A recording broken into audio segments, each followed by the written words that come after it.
भारत की प्रतिष्ठा के दो स्तंभ हैं, प्रथम संस्कृत व द्वितीय संस्कृति। संस्कृत भाषा देववाणी है तो देशवाणी भी है। हर राष्ट्रवादी को संस्कृत पढ़ना चाहिए। यह विचार बुधवार को संपूर्ण संस्कृत विश्वविद्यालय के मुख्य भवन में आयोजित 42वें दीक्षांत समारोह की अध्यक्षता करते हुए कुलाधिपति एवं राज्यपाल आनंदीबेन पटेल ने व्यक्त किया। उन्होंने संस्कृत एवं संस्कृति के महत्व पर विस्तार से चर्चा करते हुए कहा कि आदर्श जीवन शैली संस्कृत के प्राचीन ग्रंथों में बताया गया है, जिसका हिंदी अनुवाद कर आम जनमानस तक पहुँचाया जाए, जिससे ऋषि मुनियों के प्राचीन ज्ञान से वे भी लाभान्वित हो सकें। महामहिम कुलाधिपति ने सरस्वती भवन पुस्तकालय में संरक्षित दुर्लभ पांडुलिपियों के बारे में बताया कि यह 1000 या उससे पूर्व की पांडुलिपियों को संरक्षित किया गया है, जिसमें अनमोल ज्ञान राशि निहित है। इसके संरक्षण कार्य भी भारत सरकार के संस्कृति मंत्रालय के अधीन राष्ट्रीय पांडुलिपि मिशन के द्वारा बहुत सुंदर प्रयास के साथ किया जा रहा है, जिसको गति देने के लिए कंप्यूटर क्रय करने का भी निर्देश दिया गया है। पांडुलिपियों का प्रकाशन कराकर व्यापक प्रचार प्रसार भी किया जाना चाहिए।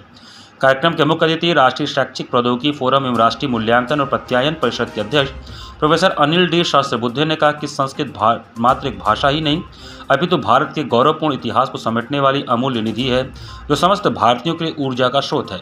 संस्कृत के ज्ञान के बिना भारत को जानना पूर्ण संभव नहीं है। उन्होंने विश्वविद्यालय की ऐतिहासिकता पर चर्चा करते हुए कहा कि इस विश्वविद्यालय में प्रारंभ काल से ही देश विदेश के छात्र अध्ययन व अनुसंधान के लिए आते रहे हैं। आज भी दर्जनों विदेशी छात्र शोध कार्य में संलग्न हैं।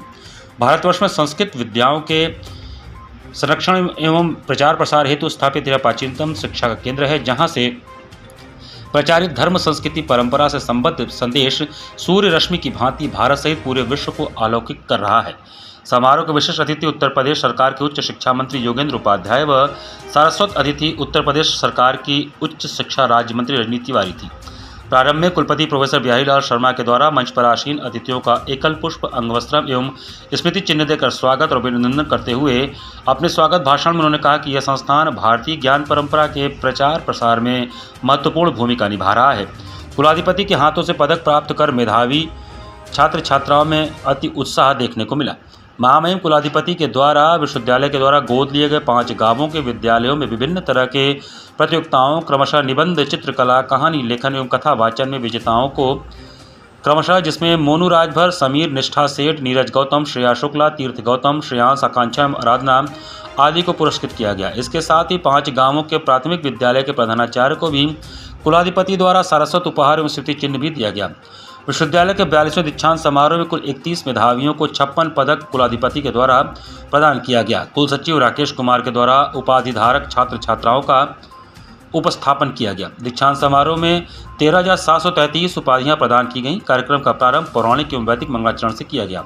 इस अवसर पर आयुष राज्य मंत्री दयाशंकर मिश्र दयालु, मेयर अशोक कुमार तिवारी, विधायक डॉक्टर नीलकंठ तिवारी, पूर्व कुलपति प्रोफेसर पृथ्वीश नाग, विधायक रमेश जायसवाल, जिलाधिकारी चंदौली निखिल टीफू, मुख्य विकास अधिकारी Santosh Kumar Srivastava, professor Prem Narayan Singh, professor Ramkishore Tripathi, professor Harishankar Pandey, professor Jitendra Kumar, professor Sudhakar Mishra, professor Rajnish Kumar Shukla, professor Dinesh Kumar Garg, professor Amit Kumar Shukla, professor Vijay Kumar Pandey, professor Phoolchandra Jain Premi, professor दुर्गानंदन Prasad Tiwari, विद्या एवं कार्य परिषद के सम्मानित सदस्य सहित विश्वविद्यालय के अधिकारी एवं कर्मचारी सहित छात्र एवं छात्राएं उपस्थित थे। संस्कृत विश्वविद्यालय नई शिक्षा नीति 2020 के संकल्प के अनुसार नए पाठ्यक्रमों का निर्माण, पुराने का संशोधन एवं परिवर्तन कर नवाचार पूर्वक उसे प्रारंभ किया, जो प्रशंसनीय है। वर्तमान भारत सरकार संस्कृत शिक्षा को विस्तारित करने हेतु संकल्पित है एवं संस्कृत के विकास हेतु निरंतर प्रयास कर रही है। संस्कृत विद्यालय सर्वसाधारण तक पहुंचे, इसी उद्देश्य से ऑनलाइन संस्कृत शिक्षा केंद्र की यहाँ स्थापना की।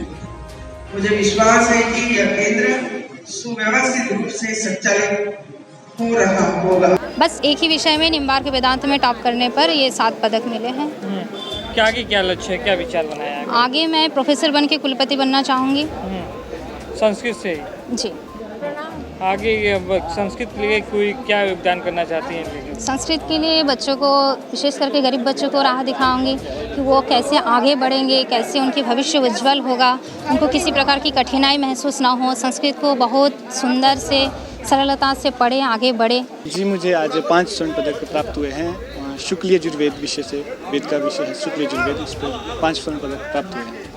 क्या कहेंगे संस्कृत को लेकर? आप संस्कृत में आपने गोल्ड मेडल पाया है। जी। तो क्या कहेंगे इसको लेकर? देखिए, संस्कृत तो हमारे प्राण है, प्राण का आधार है। जिस प्रकार पूरे विश्व की धरोहर है, संस्कृत के बिना कुछ भी नहीं है।